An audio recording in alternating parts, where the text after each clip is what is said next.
गुज़िश्ता रोज़ इमरान खान साहब ने कहा कि 2 माह में हुकूमत का धड़न तख्ता हो जाएगा। बात करेंगे कैसे धड़न तख्ता होगा कि जब उमर अयूब साहब ये कहें कि 9 मई के वाक़यात में उन्हें ट्रैप किया गया, उनकी पार्टी को फंसाया गया। दोनों मामलात को साथ मिलाकर देखेंगे कि क्या किसी सियासी पार्टी का सिर्फ इतना कह देना काफ़ी है कि उसे ट्रैप किया गया, उसे फंसाया गया। क्या सियासी जमात की अपनी कोई जिम्मेदारी नहीं होती कि जब इतने बड़ी तादाद में आवाम को अपने साथ लेकर चल रही है तो उनको ठीक रास्ता दिखाए। बिलावल भुट्टो साहब बड़े अरसे बाद कौमी असम्बली के अंदर आए, उन्होंने तनकीद की है, अदलिया के हवाले से बातचीत की है, सियासी कशीदगी के हवाले से उन्होंने कहा है कि कशीदगी कुछ इस तरह है कि लोग एक दूसरे की शक्लें देखना नहीं चाहते और ऐसा उन्होंने पहले कभी नहीं देखा। इसके साथ साथ जमात इस्लामी एक मुआहदा करके धरने से दस्तबरदार हुई है, मौखर उसे किया है और मुआहदा हुआ है हुकूमत के साथ कि जिसमें IPPs के मामलात की नज़रसानी का फैसला किया गया है। तीनों अहम मौज़ूआत हैं, बात करेंगे। मेरे साथ मौजूद है आमिर इलियास राना साहब, सीनियर सहाफ़ी हैं, तज़कियाकार हैं। इसके साथ साथ मुझे ज्वाइन किया असदुल्ला खान साहब ने, सीनियर सहाफ़ी हैं, तज़कियाकार हैं, और समीना पाशा साहिबा भी मेरे साथ प्रोग्राम में मौजूद होंगी। राना साहब आप ही फरमाइएगा। सर, बिलावल भुट्टो साहब किधर थे आने के बाद? अदलिया के हवाले से उन्होंने बातचीत की, सियासी कशीदगी के हवाले से बातचीत की, तो पुराने मौज़ूआत को उन्होंने आज जो वो शामिल गुफ्तगू की है, क्योंकि असम्बली बड़े अरसे बाद आए थे, या पीपल्स पार्टी कोई नई लाइन ले रही है? थे किधर सर वो?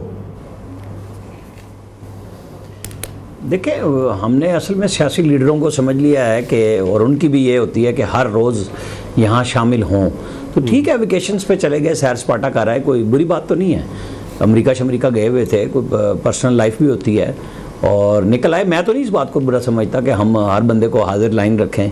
उनकी पार्टी के लोग, क्या पीपल्स पार्टी पार्लियामेंट में मौजूद नहीं थी, हर टॉक शो में मौजूद है, उनके लोग मौजूद हैं, और एक लंबी हैक्टिक इलेक्शन कैंपेन, फिर गवर्नमेंट बनाई, सब कुछ किया, उसके बाद सैर सपाटे पे चले गए, कोई अर्ज नहीं है इसमें। सर, कोई नाराज़गी का आपके पास इत्तला थी क्या कोई इस किस्म की? नहीं, बात यह है, देखें, नाराज़गी किस चीज़ की, वो या तो वालिद से हट के वालिद साहब को कह देना कि जी बस अब आप छोड़ दें, अब आप सदर साहब हो गए हैं। पहले भी नहीं कह सके, अब भी नहीं कह सकते। वो खुद उस सिस्टम का हिस्सा हैं जो पीपल्स पार्टी इस वक्त रन कर रही है सिंध के अंदर और वफाक के अंदर। और सिस्टम से मुराद आप समझ जाते हैं कि पूरा एक सिस्टम काम करता है आसिफ अली जरदारी साहब का पूरे सिंध के अंदर, कि कैसे मिनिस्टर आएंगे, कैसे सेक्रेटरी आएंगे, तो उसके बेनिफिशरी तो बराह रास्त बिलावल भुट्टो ही है ना। तो जैसे उन्होंने सख्त तरीन कंपेन चलाई थी PMLN के ख़िलाफ़, और वो शहबाज शरीफ जो जिनकी तारीफ़ें आज भी कर रहे थे, कल भी कर रहे थे वो, और माजी में भी करते थे। इमरान खान ने, इन्होंने बिलावल भुट्टो ने इमरान को छोड़ के और PMLN को निशाने पे रखा था अपना। और फिर जब हुकूमत का फ़ैसला आया और PTI की तरफ से एक इनकार आया कि हम नहीं कर रहे, मतलब ये मेरी इतला है कि उस वक्त बिल्कुल उनकी ख्वाहिश थी बिलावल भुट्टो की कि किसी तरीके से इमरान खान मान जाएँ कि वो अपनी पार्टी को हुकूमत में लाने के लिए तैयार हो जाए, तो पीपल्स पार्टी साथ बैठ जाए। तो वो जो तकरीरें थी उसका भी ना होता, लेकिन वो ना उनके वालिद साहब की ख्वाहिश थी और ना इस्टेब्लिशमेंट की ख्वाहिश थी, और ख़ुद PTI की तरफ से जब वाज़ेह इनकार हो गया तो उनके पास तो कोई रास्ता नहीं था। तो लिहाजा फिर ठीक है, हुकूमत बन गई, या तो वो असर्ट करने वाले हो जाएं, वो असर्ट करने वाले नहीं हैं पार्टी के अंदर। और ये कई साल से हो रहा है, हम मुसलसल देख रहे हैं कि उनके फ़ैसलों के ऊपर हावी आसिफ अली जरदारी साहब का ही फ़ैसला होता है। तो लिहाजा बस ठीक है, फिर उन्होंने टाइम गुजार लिया अपना साइड पर आके। तो सर, जो आज की तकरीर थी उनकी, वो पार्टी की फ्यूचर लाइन बताती है कि अदलिया के हवाले से उन्होंने बात की, सियासी महाजराई की उन्होंने बात की, नफ़रत मुल्क में जो बढ़ रही है उसकी बात की, ज़ाहिर है कि ज़िम्मेदार भी पाकिस्तान तहरीक इंसाफ को उन्होंने ठहराया। तो सर, ये सियासी लाइन पीपल्स पार्टी कुछ एग्रेसिव होगी अब आने वाले दिनों में? देखिए, ये मौसम के उतार चढ़ाव के हिसाब से चल रहा है। आजकल सावन चल रहा है, फिर भादू आएगा, फिर मतलब वो जो आप देसी महीनों के नाम ले लें, उसी तरह पीपल्स पार्टी की सियासत चलती है। लेकिन जो नहीं हटती वो है इक़्तिदार से दिलचस्पी ना हटने का सिलसिला, वो बरकरार रहता है। बाकी वो ठंडे गर्म बयानात दे के, कोई इधर से मनवा ली, कोई बात उधर से मनवा ली, कोई नाराज़गी दिखा के किसी और को पीछे लगा लिया कि शायद कोई इनका मूड बदल रहा है। उनका मूड वही है जो इक़्तिदार का है। बिल्कुल ठीक है। राना साहब, ज़रा मैं समीना पाशा साहिबा से भी उनकी राय ज़रूर हासिल करूँगा। पाशा साहिबा, आप क्या कहती हैं? बिलावल भुट्टो साहब की जो आज गुफ्तगू थी, अदलिया के हवाले से उन्होंने तनकीद की, फिर उन्होंने सियासी महाजराई के ऊपर बात की, और भी बहुत सारे मौज़ूआत थी, लेकिन ज़ाहिर है कि जिस तरह से उन्होंने अदलिया पे तनकीद की ओलंपिक से उसको मिला के, तो आपको लगता है आने वाले दिनों में कोई पीपल्स पार्टी की लाइन मज़ीद वाज़ेह होगी, वो भी जो है वो सियासी कशमकश का पार्ट बनेगी? जी शुक्रिया आपका। मैं आमिर इलियास राना साहब की बात से काफ़ी हद तक इत्तेफाक करती हूँ। वो इस पोजीशन में है नहीं कि वो बहुत कोई असर्टिव पोजीशन में हों और कोई लाइन खुद पार्टी की सेट कर सकते हों या पॉलिसी बना सकते हों।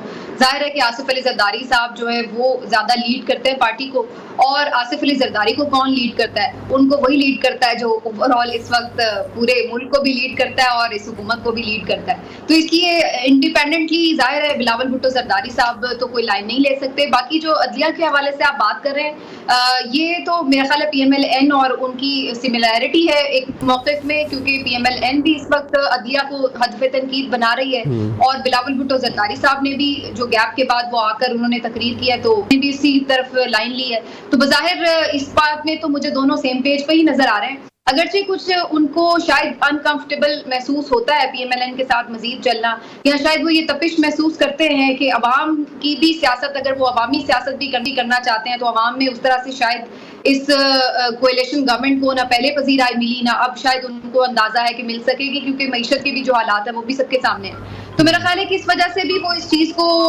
थोड़ा देखते हैं कि शायद PMLN के साथ वो इतने कंफर्टेबल फील नहीं करते, लेकिन बाअमरे मजबूरी और मुल्क के वसी तर मफादात में जो हम हमेशा देखते हैं कि लोग कॉम्प्रोमाइज करते हैं, तो ये उसी तरह का एक कॉम्प्रोमाइज है और जिन्होंने इन लोगों को साथ रखा है वो इनको साथ जोड़े रखेंगे। अच्छा राना साहब, आप जरा ये फरमाइएगा सर, जो नैयर बुखारी साहब की गुज़िश्ता हफ्ते गुफ्तगू थी, अब उससे जो शकूक व शुबात के बादल थे वो सर ख़त्म हो जाएंगे बिलावल साहब की तकरीर के बाद, क्योंकि उन्होंने तो कोई ऐसा हिंट भी नहीं दी।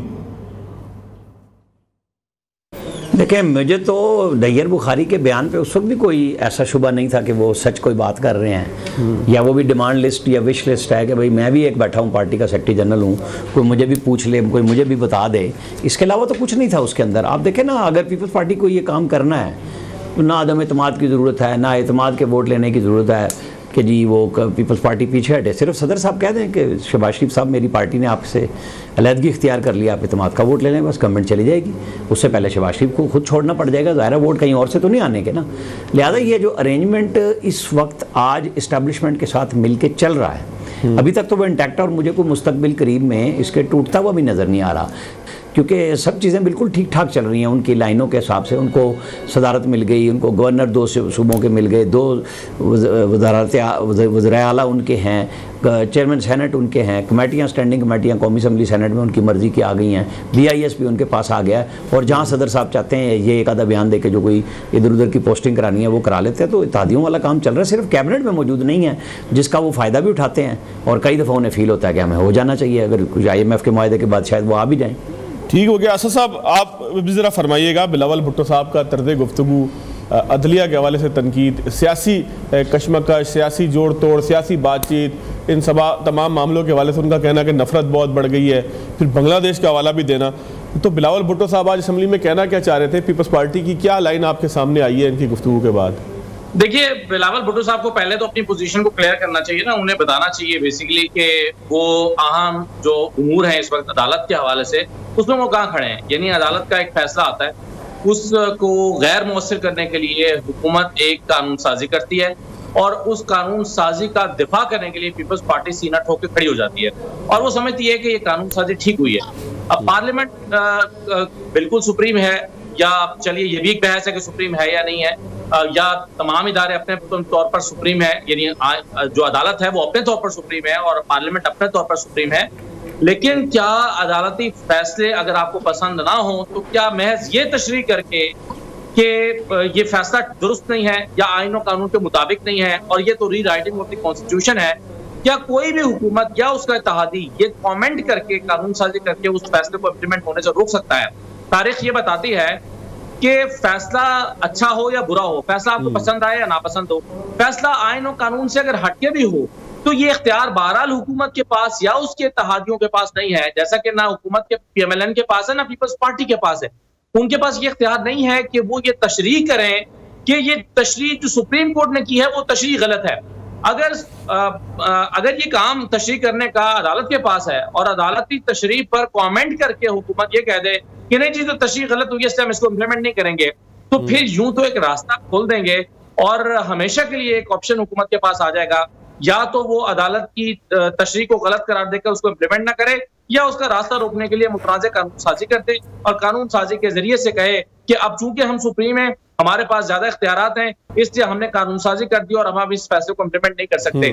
तो ये करना किसी सूरत दोस्त नहीं होगा। मेरा ख्याल है बिलावल साहब को अगर उन्होंने नहीं किया तो इस मामले पर बहुत खुल के अपना मौक़िफ़ देना चाहिए। पीपल्स पार्टी काफी अरसे से बैन की सिचुएशन में है। यानी आप देखें कि अगर एक हुकूमत फैसला करती है कि पाकिस्तान तहरीक इंसाफ को बैन कर दिया जाएगा, तो पीपल्स पार्टी जो है वो अपनी वाज़ेह पोजीशन दे। ये कह देना कि जी हम आएंगे, हम बैठेंगे, इस पे एक जो है वो कोर कमेटी की मीटिंग होगी और उस मीटिंग में फिर डिस्कस होगा, फिर हम अपना लायामल रखेंगे, इस तरह कहकर फिर पार्टी के कुछ सीनियर लोग अपने तौर पर राय भी देने लगे, फिर दूसरे लोग कहें कि नहीं इनकी अपनी राय थी, ये तो पार्टी की राय नहीं है, और फिर पार्टी की राय क्या है। तो बहुत सारी चीजों में पीपल्स पार्टी ने दानिस्ता तौर पर लोगों को कंफ्यूज रखा हुआ है। वो चाहते हैं कि इसी तरीके से वक्त गुजरता रहे। पीपल्स पार्टी जहां उसको मौका मिले वो दाईं जानिब चली जाए, जहां उसे मौका मिले बाएं जानिब चली जाए और फिलहाल खामोशी इख्तियार किए रखे और जिस तरह से चल रहा है उसी तरह से चलने दे। मेरा ख्याल है असद खान साहब, मैं एक ब्रेक लूं, ब्रेक के बाद आता हूं, आपके पास भी आता हूं। राना साहब, मैं जरा एक ब्रेक की तरफ जा रहा हूं। समीना पाशा साहब, एक ब्रेक के बाद आपसे जरा गुफ्तगू होती है।